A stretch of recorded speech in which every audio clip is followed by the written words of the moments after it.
Hej alle jer derude, og hjertelig velkommen til et foredrag med Det Vilde Design. Mit navn det er Alex Fugt Agerbo, CEO af Det Vilde Design, og i dag vil jeg tale om de vilde haver, og hvordan du kan lave en vild have derhjemme. Den der, en lille blomst, en af mine yndlings. Er der nogen, der har et bud på, hvad den der den hedder? Torben? Er det Gunhild? Nej, det er ikke Torben. Det hedder en blåhat. Eller skabiose. Den har været meget omtalt også i det her vilde vidunderlige kommuner og alt det der med Morten og Frank. Blåhat er sindssygt effektiv som nektarkilde og pollenkilde. Men er også rigtig smuk. Jeg bruger den som stavte derhjemme. Det er en vild plante, og jeg lover jer, hvis I prøver at plante den her, den kommer ikke første år, den er flereårig, den er 2-årig den her. Så første år så laver den en bladroset, året efter så laver den blomster og sætter frø. Den her, det er den plante, der har allerflest insekter i sig hjemme hos mig. Og jeg har en del af dem nu, og det er altså lavendel, gå hjem og læg dig. Sommerfuglebusk, gå hjem og læg dig. Den her, den kan virkelig noget. Og det fede er, den er tørketolerant. Man skal ikke rigtig passe den. Den selvsår sig selv, og den er faktisk rigtig nem at luge væk, hvis man ikke gider have den nogen steder. What's not to like? Det fede er med den her også, det er jo, at når vi har, det her det er en hjemmehørende art. Og når vi snakker hjemmehørende art, så er det en art, der har været i vores land i mange år. Det er ikke en, vi har taget fra Thailand eller et eller andet, og synes, den var da meget fin. Det er en, der ligesom er kommet lidt af sig selv gennem årtusinder. Fordi den har haft så lang tid i vores land, så er der rigtig mange arter, der har vænnet sig til den. De er blevet afhængige af den, om man vil. De har simpelthen lavet et samarbejde. Og sådan en lille plante der, det her er bare et lille udtag af forskellige arter, du kan finde på en blåhat. Nogle af arterne lever kun på den her. For eksempel blåhat jordbi. Den har I hørt om. Det er der, vi bare skal sige ja. Blåhat jordbi er en af vores solitære bier. En af de bier, vi har i Danmark, som er vilde. Den samler kun pollen og nektar fra blåhat. Og den skal bruge det her pollen til at lægge sine æg. Det ligger den ligesom sådan i nærmest sådan en smartirør. Hvis I kender det så fra dengang I selv havde børn, eller børnene var unge, eller man selv var barn, så kunne man få de der rør der, hvor smartirerne ligger pænt på rette række. Det gør de også. Og der ligger de en lille pakke af pollen til hver enkelt æg. Og så vidt jeg husker, så skal den samle 20 gange til et æg fra en blomst. Til et æg. Der skal nogle planter til. Den har vi haft rigtig mange af langs vores veje, langs vores marker, overdrev og så videre. Men den er forsvundet lidt, fordi vi netop er så gode til at klippe vores vejrabatter. Det er lidt uheldigt. Fordi det er jo ikke bare blåhat jordbi, det går ud over. Det er jo samtlige i den her cirkel, den her system, der går ud over. Så har man også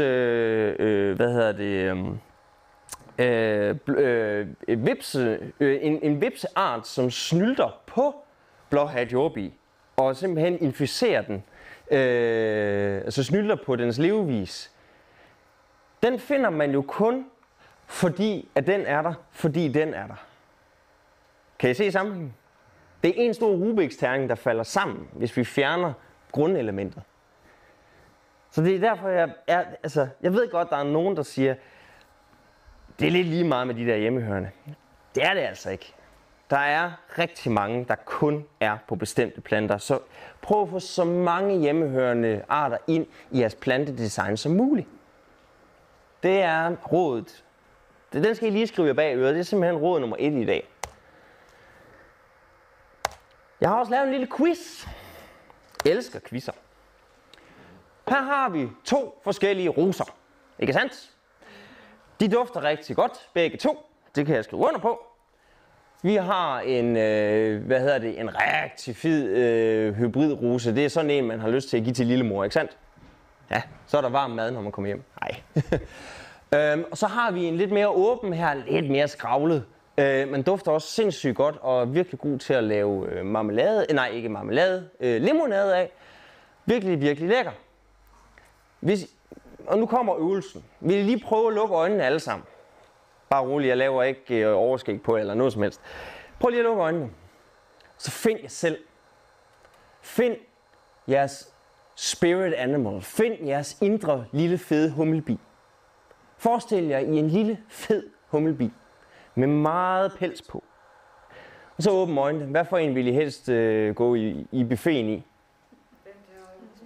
Den til højre. Mindre arbejde, der er ligesom fri buffetfad der. Og ganske rigtigt. De fleste, de vil jo helt sikkert søge mod den der, fordi det er nemt for dem. Den der skal delen dulme arbejdes. Det er lidt ligesom i IKEA i myldretiden, mens man skal op og have shirtboller. Det er meget svært at komme til. Og mange gange, nogle af de her arter, når du så først kommer ned, så mange af de her støvdrager, dem der, de er jo udviklet til kronblad. Så mange gange så er der faktisk ikke så meget at komme efter. Det skal man bare lige huske. Og igen, jeg siger jo ikke, at I skal rykke alle dem der op. Men hvis man har et flot rosenbed, så hvorfor ikke kombinere dem? Det er jo begge 2 roser. De dufter begge 2 fantastisk. Og de kan afløse hinanden i blomstringsperioder. Man kan også købe moderne forædlede roser, som er meget bivenlige, som er åbne. For eksempel, der kan jeg anbefale den, der hedder Look Into My Eyes, eller Follow Me, som er nogle rigtig, rigtig smukke roser. Og man kan også søge under Plan B. De har et godt lille register over nogle forskellige gode biroser. Om man så er til Plan B eller ej, det er jo så op til en selv. Men det er nemlig nogle rigtig gode arter, de har der. Så I har nemlig fuldstændig ret. De vil gerne trække på de hjemmehørende åbne arter. Godt gættet. Hvad så med hybenrosen, som kommer fra Rusland? Ja, de er faktisk meget glade for den. Altså, der er sindssygt meget pollen at komme efter i dem. Og vi kan jo også bruge dem til noget. Den er bare kategoriseret som invasiv. Og den har jo en tendens til at brede sig og skygge nogle af vores hjemmehørende arter væk, som vi gerne vil have. For eksempel nikkende kobjælde og andre fine blomster. Og det er uheldigt. Det er uheldigt. Men insekterne er ligeglade, især generalisterne, fordi der er noget at komme efter.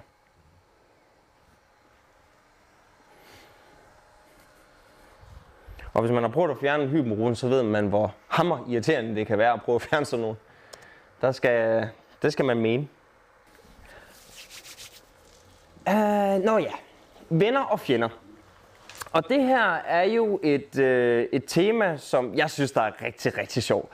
Fordi de fleste mennesker, når jeg spørger danskere, kan I lide natur?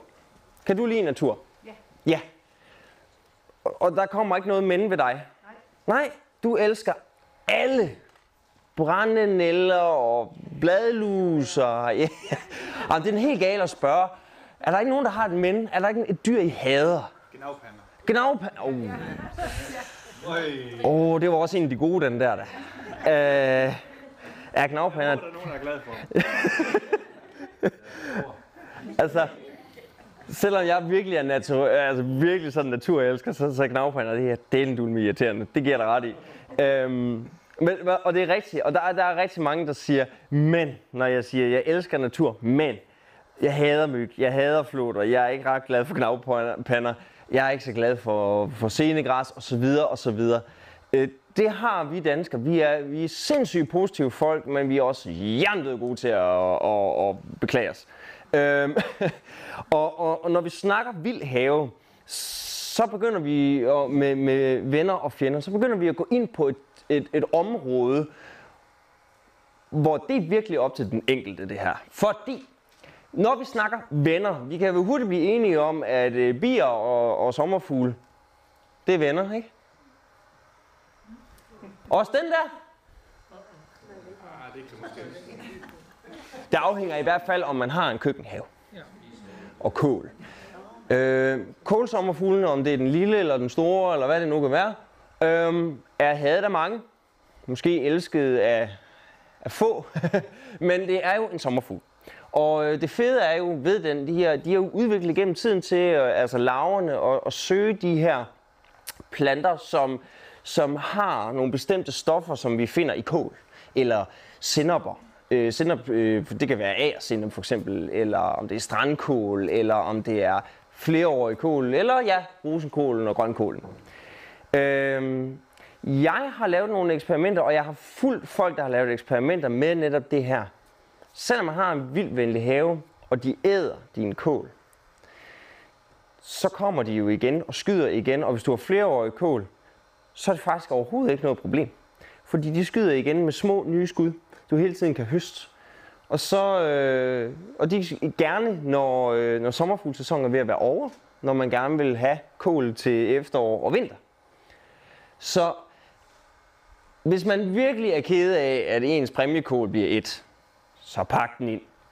Men jeg vil også anbefale, at hvis I har en lille markstribe, eller hvis I har en eng eller et bed, hvorfor ikke etablere strandkål eller flereårig kål? De er sindssygt smukke. Det er faktisk en rigtig, rigtig flot staude at have i sin have. Man behøver jo ikke kun at tænke roser af stilber og floks. Man kan jo godt tænke grøntsager ind som et element i sin have. Fordi så har man jo dem til kålsommerfuglen, og så dem, man ikke vil dele med kålsommerfuglen. Den kan man holde under net. Den der. Er der nogen, der elsker ørntviste? Er der ingen ørntvistevenner i huset i aften? Okay, det vil jeg sige, det var der heller ikke i Grindsted. Ørntviste, de har ikke det fedeste liv i form af publicity. De kunne godt bruge nogle influencer der. Ørntviste er faktisk en af de bedste venner, vi kan have i den vilde have. Lidt ligesom mariahøns og guldøjer og sådan nogle ting. De er løver i vores haver.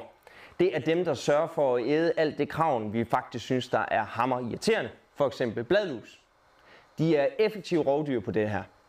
Og hvis vi sprøjter mod insekter, for eksempel hvis vi har en frugtlund, som bliver spist, og vi har fundet måske et par enkelte ørntviste i nogle æbler, sprøjter vi, så er ørntvistene væk.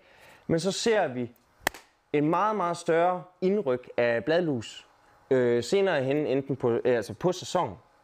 Og det er fordi, når vi har med en bladlus at gøre, ved I, hvordan en bladlus formerer sig?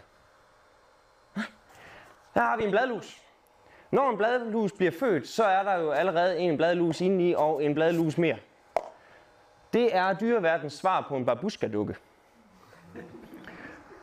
Og de er sindssygt hurtige til at reformere sig, altså reproducere sig selv. Hvor ørntviste, det er jo et rovdyr. Det tager længere tid for dem at regenerere en bestand. Og ikke mange ved, men en ørntvist er simpelthen insektverdens moder Therese. Hun er en af de bedste mødre, du overhovedet kan få i insektverdenen. Hun vil ofre alt for hendes små, og passer og plejer dem med far for hendes eget liv. Når de så bliver teenager, så bliver de sådan lidt ulækre. Det kender vi jo godt fra menneskelige teenager. Når Sønneke flytter hjemmefra med gutterne, så er der pizzabakker og underbukser og alt muligt alle steder. Det gør de der også. De skider i egen hule, og de er rigtig ulækre.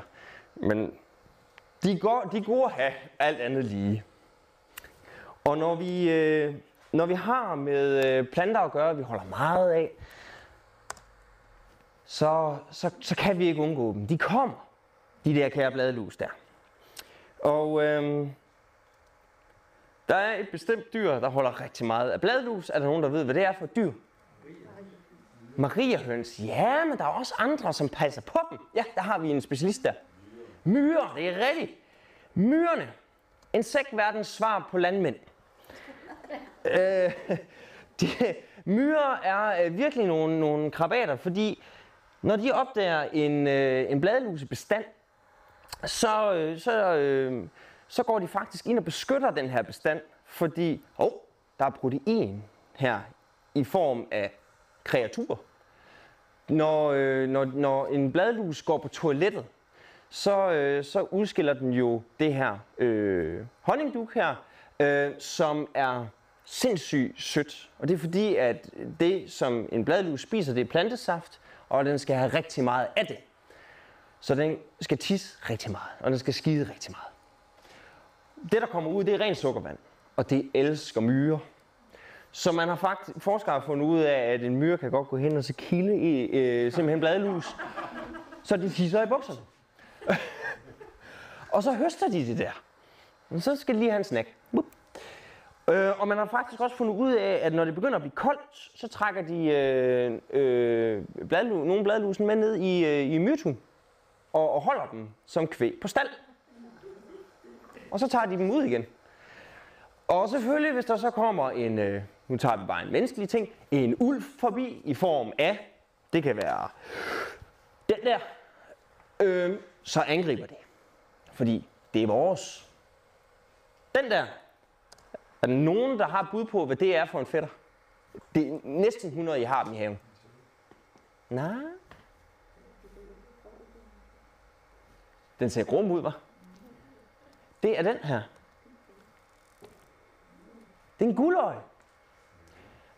Lille flyvende insekt, som er et glupsk rovdyr, men den er meget smuk. Det er som regel sådan, hvis man er barn og løber rundt i en skov, og så kommer til at sluge et insekt, så er det som regel sådan nogle der, man kommer til at sluge. Og de elsker bladlus. Og den har en fordel, den kan flyve væk. Det kan den der altså ikke, hvis myrerne angriber.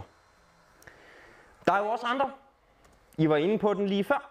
Nå ja, det skal også lige siges. En gang imellem, så kan de der altså også godt finde på at tage en myre. Men myrerne kan også finde på at æde dem jo. Så har vi dem der. Hvad er det for en? Det er nemlig rigtigt. Det der, det er sådan en mariehøne ser ud, når den ikke er udviklet endnu. Det er nymfen, kan man sige. Eller larven. Og den bliver jo så til den så fine mariehøne, som gerne skal flyve op til vor herre og bede om godt vejr og alt det der. Men den vil gerne have nogle bladlus. Det er simpelthen ren guf for dem. Og der ser man faktisk tit myrer og mariehøns være i krig med hinanden. Nogle gange vinder mariehønen, andre gange vinder myrerne. Hvis en enlig myre kommer forbi, så taber den. Men hvis der kommer 10 myrer, så er det træls. Igen, cirkel. Det hænger sammen, det er skidt. Så det er bare for at sige, hvis man angriber dem der, altså så med noget, som ikke er så godt, så går det ud over de andre, men dem her skal nok sørge for, at der kommer flere af dem der. Men hvis man lader systemet køre, og I har en fornuftig bestand af rovdyr i jeres have, så skal de nok holde dem der i ave. Og så kan I jo bare spule dem med vand. Det hjælper også lidt. Solstråler, de elsker livet. Ja, det er rigtigt. Ja. Det er rigtigt. Og hvis man lægger et græsareal om til en lille eng, eller blomsteri i græsland, og man begynder at få myreture i engen, så kan I være heldige at få grønspætter. Vi har jo en del af dem med sådan spredt rundt i kommunen, og de elsker myrer. Det er dejligt at høre. Fantastisk. Det er flere år siden, jeg har set den, men jeg var alene hjemme. Og så, han troede, det var løgn. Nej. Ja. Og den er jo dejligt nem. Altså hvis I hører en dansk latterfugl, altså simpelthen en fugl, der griner, så ved I, så er der højst sandsynligt grønspætte. Der er i gang. Der er også noget nede ved Bundsbæk Mølle, hvis I vil vide det. Men dejligt at høre. Hjemmehørende arter af planter. Jeg har mødt nogen, der har sagt, det er jo ikke særlig kønt. Jeg ved ikke med jer, men det der, det vil da være en flot buket at få ind på bordet. Det der, det er et lille udvalg af bare nogle forskellige, vi kan finde rundt omkring i det danske landskab. Og der er mange. Der er rigtig mange. Hvis man er virkelig glad for sommerfugle, jamen så hjortetrøst, hamphjortetrøst er jo fantastisk. Hammernem at formere også. Vi kan, der har vi jo skabiosen igen, eller hvad? Ja, blåhatten, kællingetanden, gederams eller vild asparges, kan man jo også kalde den. Man kan jo spise det skidt. Og limonaden smager også ganske udmærket, man kan lave af blomsterne. Dagpragtstjernen, der har vi en fætter til, som hedder aftenpragtstjernen. Den er bare hvid. Og det er faktisk lidt sjovt. Lilla og lyserødt, det er rigtig indbydende for dagsommerfugle, hvor hvid er rigtig tiltagende for natsværmer og aftensommerfugle. Så de har lige specialiseret sig til 2 forskellige tidspunkter af døgnet. Døvenælder, skide godt i pesto. Også rigtig dejligt med de her åbne blomster med masser af pollen og nektar. Ingen forglem mig, bidende ranunkel, altså, eller bare ranunkelarter generelt. Hvis man ikke kan lide tisler i haven, men tisler er jo fantastisk nektarkilder. Kør en knopurt i stedet for. Også rigtig, rigtig flot i en lille gruppe i jeres stavlebed. Bliver dejligt høj og virkelig sådan fin i sin struktur. Og hvis I lader frøstanden stå, så kan I risikere at få sådan noget som stilitser på besøg. De elsker at spise frøen af dem. Så lad være med at klippe jeres stavler ned, når sæsonen er slut. Lad dem stå vinteren over. Lille opfordring herfra. Er nogen, der har nogle spørgsmål til nogle af dem, bare lige inden vi går videre? Ligesom at have en skoleklasse, de siger heller ingenting. Nå. Så skal vi lege lidt med mini-habitater. Det er det, jeg sagde, der bliver sexet nu. Mini-habitater. Det er jo her, hvor vi mennesker virkelig kan gå ind og lave ravage i haven og nogle fede tiltag. Jeg vil næsten våge at påstå, at I alle sammen har lavet en fuglekasse som barn. Eller som voksen. Og der er jo mange typer, man kan lave, og hvis man ikke har store gamle træer med huller og hulheder og krumninger og alt muligt, så er det der jo altså løsningen. Og rigtig mange arter vil jo gerne bo i kasser. Om det så er vendehals eller spætte, kan man også få til det. Man kan, hvis man er lidt fræk i det, så kan man tage bunden væk og lave 2 planker ned med savmærker i, så har du en flagermuskasse.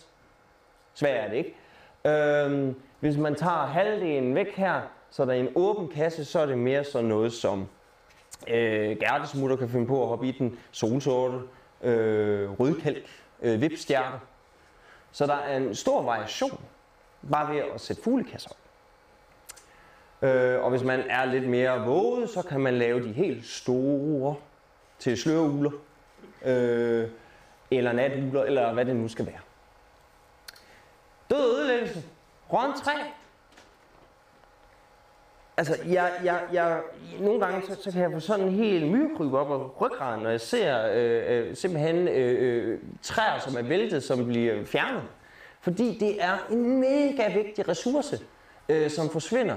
Der har man jo liv der i 30-35 år, inden det er sådan helt væk. Hvis det er et egetræ, det kan tage sindssygt lang tid, inden det forsvinder. Hvor sådan noget som bøgetræ eller birketræ, det forsvinder noget hurtigere. Men der er rigtig mange arter, der vil bo i det. Jeg har grævlinge, der elsker at gå på opdagelse i mine væltede træer rundt omkring, og jeg kan se lige så fine græsmærker, og de har leget op på stammen og nede under og alt muligt. De elsker det. Hvis man ikke gider at have vindfældet træer alle vegne, så det kan jeg også godt forstå, det kan se lidt træls ud nogle gange, så kan man jo bruge det som et aktivt element i haven. Hvorfor ikke lave en havevæg af stammer? Simpelthen lave en ramme og lægge ordentlige kævler ind i stedet for at købe trykimprægneret, som skal males og plejes og alt muligt. Der har man et stort insekthotel i sig selv. Og hvis det selv bare er brændeskur på paller og så brænde ovenpå, det er et fantastisk sted for pindsvin. Så er der ingen grund til at gå ud og købe pindsvinekasser. Hvis man har sådan et lille område, hvor der er brænde på. Man kan få brud og lægkat. Jeg har haft en brud forbi i mit brændeskur, Og det er simpelthen, altså jeg vil skide en snemand, det vil jeg gerne indrømme, da den fæs ud af den der brændskur der. Men det var da en fantastisk oplevelse. Så det er helt sikkert et forslag. Lad dødt træ ligge. Allerbedst stå og lad det vælte af sig selv. Ja! Men Alex, det er jo fint. Nu har du sådan en gård ude på landet ude i Finderup, hvor du har masser af plads og så videre. Ja! Hvis man så har, jeg ved ikke hvor stor vores kone er, lad os sige 1000 kvadratmeter herinde i Skjern. Ja! Og i øvrigt er fuldstændig enige, at knavpander og i øvrigt også fluer er vildt irriterende, Ja. fordi de altid vil sidde på mig i et ansigt. Og egentlig gerne vil gøre nogle af de der ting også, i forhold til naturen, men samtidig ikke gider at have, at det er lige i mit ansigt. Ja. Hvad er det så, man kan gøre? Altså, der er jo heller ingen, der siger, at du behøver at have den lige op til din terrasse, hvor du sidder og spiser grillmad. Men hvis man har et lille hjørne, et afsidigt hjørne i sin villahave, kan man jo sagtens stable lidt rundt om en bålplads for eksempel. Som en halvmur. Det vil man godt kunne. Man vil også kunne, selvom man har en altan, kan man jo faktisk også godt lave det nummer her. Der kan du bare tage en stamme og hænge op på væggen og bruge nogle huller i. Så har du et solitært bihotel. Så skal du bare godt stykke ind med fra 2 mm op til 1 cm i forskellige hulstørrelser. Så har du allerede lavet det der i miniformat. Så det er lige så meget for at prøve at se, hvor har man et eller andet hjørne, som man ikke rigtig bruger til noget. Gammel brønddæksel, som bare ligger og er træls, og den er alt for tung at flytte. Dæk det til. Eller brug det som en stamme for eksempel. Jeg har haft en tidligere kollega. Da hans søn var ved at være gammel nok, så lavede han inde midt i haven sådan et nyreformet bed, hvor han lagde nogle stammer som en klatreting. Det var et aktivt element i hans have, som sønnen kunne lave på. Og så med frugtbuske og så videre. Så har han lavet biodiversitet og en legeplads i et. For eksempel. Der er mange måder at gøre det på. Men jeg vil sige, tag den plads, der er allermest træls at bruge. Og så bare en lille smule er altså nok. Man kommer langt med små skridt i det her. Jeg håber, det var tilfredsstillende svar. Noget andet, man kan, det er jo for eksempel grenaffald. Og jeg vil lige sige, lad nu være med at klippe jeres hække, når vi snakker ynglesæson for fugle. Det er rigtig træls, hvis man lige kommer til at tage hovedet af en solsort. Det er ikke en god ting. Jeg vil gerne vende det. Jeg vil rigtig gerne vende det. Jeg vil faktisk... hvis I kan lade være med at klippe jeres hæk, så er det faktisk det bedste. Det er ikke alle boligejerforeninger, der er enige i det her. Men der er en god regel. Det er en god tommelfingerregel. Det er at lade være med at gøre det, når fuglene yngler. Og så hvis I kan undgå det, når der er bær på jeres hvidtjørnehæk, eller hvad nu det kan være, I har. Hvis der ikke er bær på, så gør det i efteråret, når fuglene er færdige. Det er svært at se på det billede der, men stengærder og stensætninger og stendiger. Nu går vi ud i heavy duty. Og altså nu snakker vi outdoor fitness lige før. Det her det er rent dyrket outdoor fitness. Det er hammerhårdt at lave stengærder og stensætninger. Du skal løfte rigtigt, men jeg lover jer, det er en fantastisk feature i haven. Det lukker varme, altså det låser varme i jeres have og laver mikroklimaer, der er meget varme. I kan få stenbundsplanter, som I ser i Alperne og alle mulige andre steder, de vil rigtig gerne vokse i sådan noget her.